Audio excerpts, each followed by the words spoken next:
back to Irish Footy Vlogs. Welcome back to another First Division preview show. 4 games this weekend, all on Friday evening. And I suppose we'll start off with a Classico, Keith. Athlone Town and Longford Town. Athlone came. We were talking, obviously I wasn't on the last show, but the previous show we were talking how Athlone can't get anything against Cork, can they? They really should have got something out of that match in reality. And I know they scored a brilliant goal at the end, Bulger, but no wins, 13 games, but surely that performance against Cork has to give Athlone belief going into this game. And we've said it before, there's no shortage of chances being created for Athlone, though, is there? Yeah. Jesus, they'd be kicking themselves. They didn't get that out of the game, Like the penalty miss. And I discussed with Jamie the penalty miss. Like, what the hell? But yeah, right. They are creating chances, and I mean, Keith, they have the firepower there. So if they can just put one or two of the chances that they're getting away, they'll climb the table. But they're still sitting on 2 points, and they still have no manager, and it's a weird one still with Athlone. What do they want out of this season? Exactly, as you said, they've no manager as well, and you'd nearly forget they've no manager as such, you know what I mean? Because it feels like that long since Russell's left the club that you would nearly forget. And there's been I'm sure there's stuff going on clearly in the background, obviously, but we're not really seeing anything come out in any form of press or anything like that. So that's interesting. But funnily enough, in general, the style of play actually hasn't changed. I may have mentioned that before as well. And look, they take Longford Town, and Longford are only 2 points behind Waterford in the league, but they're drift really, aren't they? Galway and Cork, despite a game in hand or two. One game in hand with Cork and 2 games in hand, one game in hand with Galway and 2 games in hand with Cork. But they're just lacking those games where they lost in a row to Cork and Galway. Really knocked them back, I think, as well. And obviously not getting the 3 points there, or just getting the 3 points late actually against Wexford last week through Sam Verdon was huge for them. But I don't know. And you think to yourself, surely Athlone have to get a win soon, and not just surely they have to get a win soon because they haven't won, but if you put in a performance, you would think like they did against Cork, you'd like to think they have a good chance of getting a win here in reality. But Longford can be tough to break down at the same time. But in recent weeks, not so much really. Yeah, I mean, you mentioned it before. Bray played Athlone. I think they were 4 without a point, and you said, "Oh, surely they'll have to get a point sometime," and they did, and maybe like the Classico game is a weird one too, because any derby game, you don't. I know there's some players that play for Athlone and Longford, both Longford, so they wouldn't know the whole kind of buzz around a derby game, if you get me. So, I don't know. It's again on the plastic pitch, and you'd be like if Alou is on his game and Glenn McCauley's on his game, and it was Zaino as well. So, like as I said already, they've good attacking players. So if they're in their game, they can create chances. They definitely score. It's about keeping Longford out, though. That's the problem Athlone have had this season. They haven't really kept. I don't know if they kept one clean sheet, have they? I'm not sure, but I'll tell you what, they've conceded 31 goals in 13 games for a start. So I would suggest they haven't, because it would mean they would have had to draw one of their games 1-0 or 0-0. I'm not sure they have. Okay, so with Longford, the momentum has definitely dropped off with those 2 defeats in a row, and obviously beating Wexford last kick of the ball the other night. So they're definitely not going to catch Cork and Galway. So I said it to Jamie the other night, themselves and Waterford are kind of drift through the season. They'll probably end up in the playoffs anyway, so they'll just drift through the season. Whereas the likes of Treaty, Wexford, Bray are all chasing the playoff. They're having to play to get results, whereas Longford and Waterford would probably be able to drop points along the way and still qualify for the playoffs. Yeah, how are you calling this one? You mentioned it. Longford have defensively they're good, so I think I'll go with 0-2 to Longford. Yeah, I think Athlone will get a goal, but I still, like you say, I can't see Athlone keeping them out. And yeah, I think 2-1 to Longford. And we have the famous Treaty United and Bray Wanderers game. where it finished surprisingly 0-0 at the Caroline Grounds earlier on in the season. Brilliant stuff, brilliant stuff. But Bray, from their point of view, 9 games without a win, Keith. It's disappointing where they are in the table. They're 7th in the table, 12 points. Still the only team not to have got into double figures. They're on 9 goals now. It's been a struggle. Look, we know what's gone on off the pitch, and it's been messy. But more importantly, it's been messy on the pitch. 2 wins and 14 as well. And Treaty, some of their results have been they've been poor from their point of view lately as well. So they'll see this as an opportunity at the Markets Field. Bray's away record has been better at home because they're still yet to win at home. But how do you see this game? It's a difficult one to call. As I said, it was 0-0 last time to Carlisle. Do you see something similar again? I know it's very early on, Keith, but this is a massive game for both clubs. Bray needs a win. They really, really need, like, the first 3 games of the season they lost. Then they got the 2 wins. So you're like, oh, this is all right. And then 9 games without a win, no win at home. Treaty, I couldn't have picked a worse game to play if you're looking for a win, because Treaty at the Markets Field, and Bray don't have a good record at the Markets Field, whether they're playing Limerick or Treaty. 2-1 down there last season. Treaty scored 2 late goals, so 2-0 maybe it was, I think. So look, the manager was on local radio the other night, and he mentioned he and I quote, if the players aren't up for it, they're not up for it. So whatever that means, I don't know. It's creativity, and he has mentioned this in his post-match his interviews. Creativity is almost non-existent. So I don't know what the solution is. People don't seem to know what the solution is. So, if it's a 0-0 draw, Keith, it's a 0-0 draw. It's another point on the road. In the position we're in, I wouldn't, but it could be a 0-0. I mean, if Treaty were to win this, it would put them catapult them really 7 points above Bray, and even at this point, it'd be very difficult to actually. Another thing I should throw out is that Bray have actually played 2 extra games, Treaty as well. So that's huge, like, you know what I mean, in the race for the playoff positions as well. So it's absolutely massive. I mean, you nearly would say already that it's a must not lose. I mean, you want them to try and win the game, don't get me wrong, but it's if they lose this, like, even this early, it's difficult to even get into the playoffs, isn't it? Yeah, and it's always been said, like, if teams are fighting relegation, say, and they haven't won in, say, 10 games, and they need to win their last 3, say, from 5.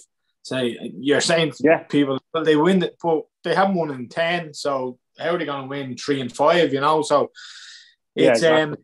You're dead right, Keith. It probably is a must not lose game because of the gap and the fact that Treaty have the games in hand.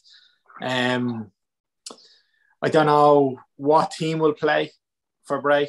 It's been chop and change the last few weeks. They're trying to find something that'll work. They went 3-5-2 against the other night against Waterford. Got the goal, and you thought maybe there's an equaliser coming, but didn't come in the end. But they've tried everything.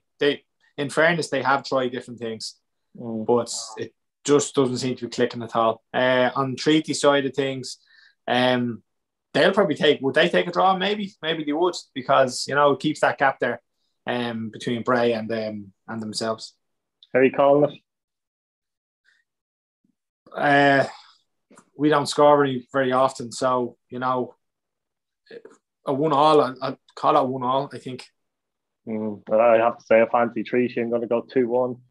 So Waterford take on Cobh Ramblers at down south, and obviously Waterford themselves, Keith, haven't got a manager at the moment either. They obviously have Hunt in as the interim manager, but similar to Athlone maybe, but again, probably taking their time and probably right to do so. They have been picking up results, to be fair to Waterford, and Phoenix Patterson's actually on fire. I think he scored 9 goals this season.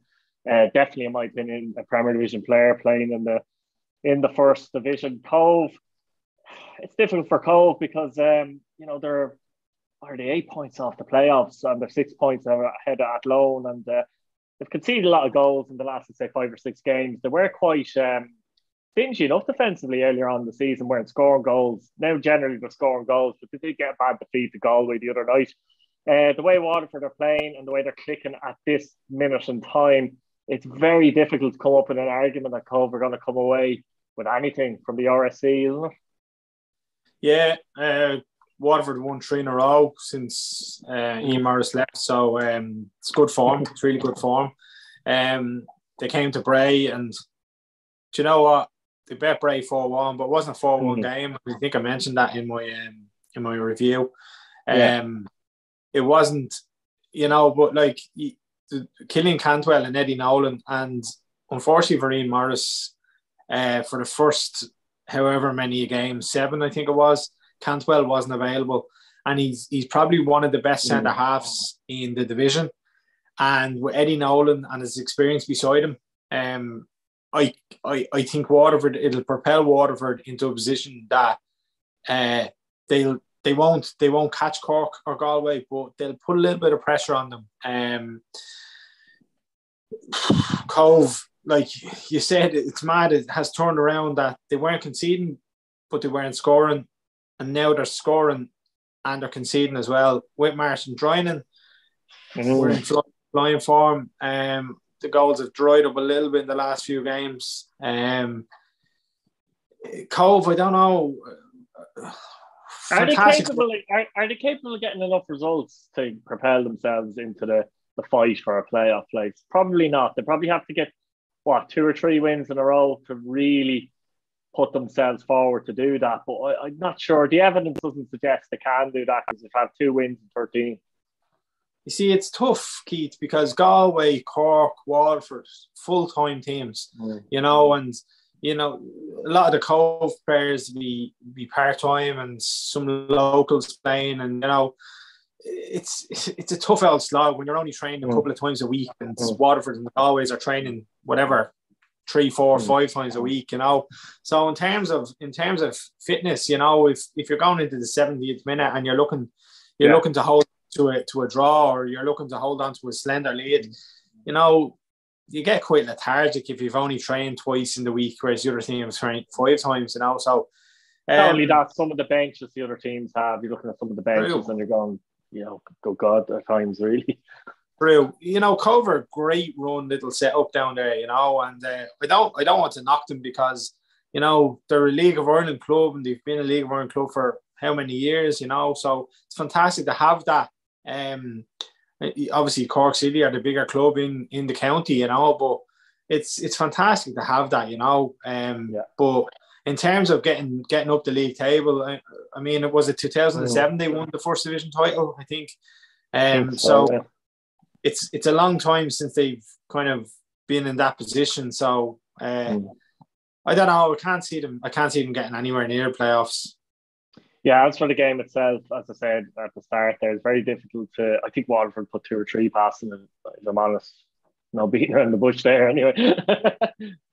Yeah, I was talking to Gavin during the week, and he mentioned that Galway absolutely battered Cobh last week. You could just see, he said there was the physicality of between both sides, was quite evident. So Waterford, as I said, last week's game wasn't a 4-1 game, but they created chances and they got the 4 goals in the end. So, yeah, you're right. With Phoenix Patterson and Junior, obviously, Junior is actually, Britain is in amongst the goals at the moment as well, isn't he? So, you know what's funny? He doesn't look like a footballer. I actually seen him, funnily enough, in a couple. He was actually a trial, would you believe, in pre-season with Derry City, and he didn't really. In the game I've seen him, and he didn't do an awful lot, but what he did do was put the ball in the net. He's one of those players, I think. He reminds me a bit of Niall Quinn, big guy, and but he took his 2 goals quite well against Bray, so he'll be happy. I think he has 6 goals this season, so he's up thereabouts. So, if I'm going to call it, probably Waterford 3-0. Yeah, sounds about right. Wexford take on Galway United, and Wexford are in that mix for the playoffs, and a point behind Treaty. They have played have like 2 games more, to be fair. But in recent weeks, they've been quite good, and they've been very disappointed with the Longford one because they were very close to getting a great result at Longford, So Galway at home. I don't think Galway will go. I mean, Galway were brilliant, as Gavin said to you as well last week, and from the reports I've heard against Cobh. But and that win a couple of weeks ago, the way they came behind against Treaty, I said that could give them an extra couple of wins after that because of the way they won it. But it is a tricky one going to Ferrycarrig Park for Galway, and Wexford will not give them an easy game. But Galway, are in a position now, bear in mind, where they can actually go level now with Cork City with the same games played with a win because Cork don't play this weekend. But the goal difference is huge. There's a big difference in goal difference, and even if Galway reel it back somewhat, it's difficult to see them reel back an 11-goal swing even over the course of the season. But it'd be interesting if Galway could get the win here and go join top of the league Cork, and maybe just put a little bit of pressure on Cork a little bit as well. Yeah, I mentioned to Jamie the other night that the goal difference will be key, and obviously Galway got 4 against Cobh, so it's crucial that they keep up that momentum, and try and reel Cork in, because I put my neck on the line. I think this league season is going to come down to goal difference. I really do. I just think Cork and Galway are so tight together that the game, I think they're playing each other next week, are they? Are they actually, yeah? It's coming up soon. It's coming up soon, so it's in Terryland. So that's a massive game, and that'll tell you a story. Interestingly, Galway have beaten Cork already at Turner's Cross. So they have gone, and a little psychological blow there. That's not Cork's only defeat this season in the league. So, and Galway had 10 men. So it's good to hold on to that. Anyway, discussing this game, Ferrycarrig Park, a tough place to go. Bray got a result down there. People are probably sick of me saying this, but and you said it, Jack Doherty this season. What can you do? He's playing very well. You deserve plaudits. He's a different animal. He really is, and he seems to be fending off the injuries. So, as I said the other night, whatever program he's on, they're handling them well. He scored the other night. If he can dictate things, I think Wexford might have a chance. But the only thing is, if Lorcan Fitzgerald is suspended, as he was sent off last week, if he's suspended, Galway might find a gap or two in the back line of Wexford.